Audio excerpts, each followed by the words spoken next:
இரண்டாவதாக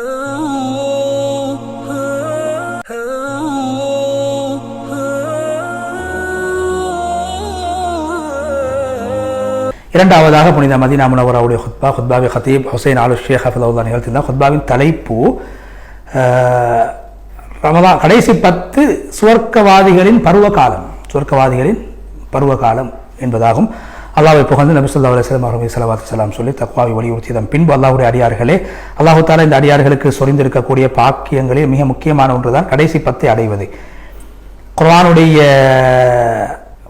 ஆயத்துக்கள் இந்த கடைசி 10 சிறப்புகளை மிக அழகாக எங்களுக்கு முன்வைத்துக் கொண்டிருக்கிறது. அதனுடைய கண்ணியத்தை, அதில் செய்யக்கூடிய அமல்களுடைய பெருமதி எங்களுக்கு உணர்த்தி கொண்டிருக்கிறது. அதனால் தான் அல்லாஹ் தஆலா அந்த கடைசி 10 வரக்கூடிய ஒரு இரவை அல்லாஹ் கண்ணியப்படுத்தி குர்ஆனிலே மிக ஒரு தனி ஒரு சூறாவை அல்லாஹ் இறக்கியிருக்கிறான்.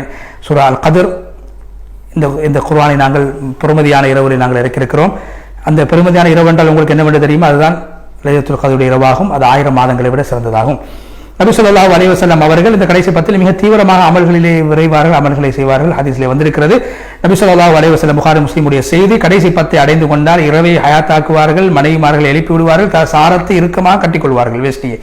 அதேபோல் நபி ஸல்லல்லாஹு அலைஹி வஸல்லம் கடைசி 10 இரவுகளிலே நீங்கள் லைலத்துல் கத்ர் இரவை தேடுங்கள் என்று, அதேபோன்று குறிப்பாக கடைசி 10 இரவுகளிலே ஒற்றைப்படையான இரவுகளிலே தேடுங்கள் என்றும் சொல்லியிருக்கிறார்கள். நபி ஸல்லல்லாஹு அலைஹி வஸல்லம் அவர்கள் கடைசி 10 தினங்களில் இத்திகாஃப் இருப்பார்கள். இந்த லைலத்துல் கத்ர் இரவை அடைய வேண்டும் என்பதற்கு. எனவே அல்லாஹ்வுடைய அடியார்கள் நீங்களும் இந்த சந்தர்ப்பத்தை பயன்படுத்திக் கொள்ளுங்கள். வெற்றிக்கான வழிகளை தேடி போகுங்கள். மிகவும் நன்மைகள் நிறைந்த இந்த மாதத்தை பயன்படுத்திக் கொள்ளுங்கள். எஞ்சிருக்கக்கூடிய காலங்களை நல்ல வழியிலே செலவழித்துக் கொள்ளுங்கள், பயன்படுத்திக் கொள்ளுங்கள். நல்ல சாலிஹான அமல்களை செய்வதிலே ஈடுபடுத்திக் கொள்ளுங்கள். அல்லாஹ்வுடைய அடியார்களே, முஸ்லீம்களே, அல்லாஹ் தஆலா அவன் மிகவும் கொடையாளியாக இருக்கிறான். யார் அல்லாஹ்விடத்தில் நேர்வழி கேட்பார், அல்லாஹ் அவர்களுக்கு நேர்வழியை கொடுப்பான். யார் அல்லாஹ்வுக்காக தன்னுடைய நேரத்தை கொடுப்பார், அல்லாஹ் அவர்களுக்கு அவருடைய விடயங்கள் அனைத்தையும் அல்லாஹ் போதுமாக்கி அவருடைய விடயங்களுக்கு அல்லாஹ் போதுமானவனாக மாறிவிடுவான். அல்லாஹ்வுடைய கதவின் பக்கம் யார் செல்வார்கள், அல்லாஹ் அவர்களுக்கு உதவி செய்வான். யார் அல்லாஹ்வை விட்டும் புறக்கணிப்பார்கள், அல்லாஹ் அவர்களை மீண்டும் அழைக்கின்றான். எனவே நலவுகளை பெறுவதற்கு முயற்சி செய்யுங்கள். நன்மையின் பக்கம் தீவிரமாக செல்லுங்கள். அல்லாஹ்வின் பக்கம் விரைந்து செல்லுங்கள். நபி ஸல்லல்லாஹு அலைஹி வஸல்லம் சொன்னார்கள், யார் லைலத்துல் கத்ருடைய இரவில் நின்று வணங்குவார்களோ ஈமானோடும் நன்மை ஆதரவு வைத்தவர்களால் அவருடைய முந்தைய பாவங்கள் அனைத்தும் மன்னிக்கப்பட்டுவிடும். எனவே அல்லாஹ்வுடைய அடியார்களே, முஸ்லீம்களே, தக்வாதாரிகளோடு முத்தகீங்களோடு சேர்ந்து நீங்கள் போட்டி போடக்கூடிய சந்தர்ப்பத்தை அடைந்திருக்கிறீர்கள். தக்வா என்ற அந்த உதிப்பை அறுவடை செய்யக்கூடிய காலத்தை நீங்கள் அடைந்திருக்கிறீர்கள். நல்லடியார்களுடைய வியாபாரம் தீவிரமாக இடம்பெறக்கூடிய ஒரு சந்தையை நீங்கள் அடைந்திருக்கிறீர்கள். ஒரு பருவ காலத்தை அடைந்திருக்கிறீர்கள், ஒரு சந்தையை அடைந்திருக்கிறீர்கள். வியாபாரம் நடைக்கூடிய ஒரு சீசனை அடைந்திருக்கிறீர்கள். அதே போன்று மறுமையுடைய வாழ்வுக்காக தயாரிப்பு செய்யக்கூடிய ஒரு சந்தர்ப்பத்தை அல்லாஹ் உங்களுக்கு தந்திருக்கிறான். யார் இந்த ரமலானுடைய மாதத்தை வீணான விடயங்களிலே, களியாட்டங்களிலே, வீணான விளையாட்டுகளிலே வீணாக செலவழிப்பார், அவர்கள் நஷ்டவாளிகளாக மாறிவிட்டார்கள். நபி ஸல்லல்லாஹு அலைஹி வஸல்லம் அவர்கள் ஒரு நாள் மிம்பரில் ஏறுகின்ற போது ஆமீன் என்று சொன்னார்கள். சஹாபாக்கள் கேட்டார், யார் சொல்ல என்ன சொன்னீர்கள்? ஜிப்ரீல் அலைஹிஸ்ஸலாம் இடத்திலே வந்து சொன்னார்கள், எந்த ஒரு மனிதன் ரமலானை அடைந்து அந்த ரமலானின் மூலமாக சொர்க்கத்துக்கு தகுதியானவனாக மாறவில்லையோ அவன் நாசமாகட்டும் என்று ஜிப்ரீல் அலைஹிஸ்ஸலாம் பதுவா செய்தார்கள். நான் ஆமீன் சொன்னேன் என்று ஸல்லல்லாஹு அலைஹி வஸல்லம் அவர்கள் சொன்னார்கள். நபி ஸல்லல்லாஹு அலைஹி வஸல்லம் சொன்னார்கள், ரமலானுடைய மாதத்தில் ஒரு இரவு இருக்கிறது, அந்த இரவு 1000 மாதங்களை விட சிறந்ததாகும். யார் அந்த இரவை அடையக்கூடிய சந்தர்ப்பத்தை பெறுவாரோ அவர் பாக்கியசாலி ஆவார், அவருக்கு எல்லா நலவும் கிடைத்ததற்கு சமன். யார் அந்த இரவை அடையக்கூடிய சந்தர்ப்பம் யாருக்கு கிடைக்கவில்லையோ அவர் அபாக்கியசாலி ஆவார். எனவே நல்ல எண்ணமுள்ள மக்களே, மனதில் உறுதி உள்ளவர்களே, இந்த ரமலானுடைய இரவு நேரத்தையும் பகல் நேரத்தையும் நல்ல வழிகளிலே நீங்கள் செலவழியுங்கள். யார் இந்த இரவுகளுடைய பெருமதியை புரிவாரோ அவர் முயற்சி செய்ய ஆரம்பிப்பார்.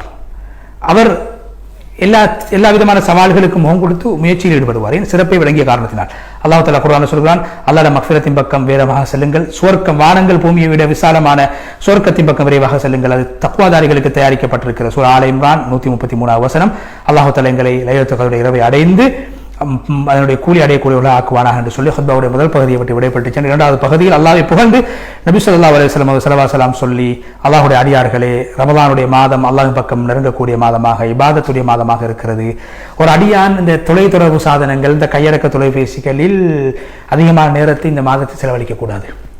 குறிப்பாக பள்ளிவாசலிலே இது போன்ற கருவிகளை பயன்படுத்துவதை அல்லாஹ்வுக்காக வேண்டி குறைத்துக் கொள்ளுங்கள். ஏனென்றால் பள்ளிவாசல் இபாதத்துக்குரிய இடமாக இருக்கிறது, தொழுகைக்குரிய இடமாக இருக்கிறது, திக்ருக்குரிய இடமாக இருக்கிறது. இவ்வாறான கருவிகளை சற்று நாங்கள் பாவனையை குறைத்து வைப்போம். இந்த ரமலானுடைய மாதத்திலே எஞ்சிருக்கக்கூடிய நாட்கள் அல்லாஹ் பயந்து கொள்ளுங்கள். அல்லாஹ்வுடைய அடியார்களே, இது போன்ற கருவிகளுக்கு அதிகமான நேரங்களை கொடுப்பது அடிப்படையான நோக்கங்களை விட்டு எங்களை தூரமாக்கிவிடும், இலக்குகளை விட்டு தூரமாக்கிவிடும், அல்லாஹ்வை நெருங்கக்கூடிய சாதனங்களை விட்டு எங்களை தூரமாக்கிவிடும். அல்லாஹ் குர்ஆனில் சொல்ல, யார் அல்லாஹ்வுடைய அடையாள சின்னங்களை கண்ணியப்படுத்துவார்களோ அது தக்வாவின் அடையாளமாகும்.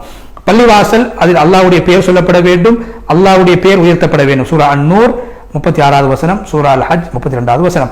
எனவே நபி ஸல்லல்லாஹு அலைஹி வஸல்லம் அவர்கள் அதிகமாக ஸலவாத்து சொல்வது மிக முக்கியமான இன்றைய தினத்தில் செய்ய வேண்டிய அமலாகும். ஸலவாத்து சொல்லுங்கள் என்று சொல்லி நீண்டதொரு துஆவை செய்து ஹதீப் ஹுசைன் ஆல் ஷேக் ஹஃபிதுல்லாஹ் அவர்கள் முழுமையாக தன்னுடைய அந்த மதீனா முனவ்வராவுடைய சுருக்கமான ஹுத்பாவை விட்டு விடைபெற்று சென்றார். அடுத்ததாக நேயர்களுக்கு புனித மஸ்ஜித் அக்ஸாவுடைய ஹுத்பாவை மொழிபெயர்க்க இருக்கின்றோம். அதற்கு முன்னால் ஒரு இடைவேளை.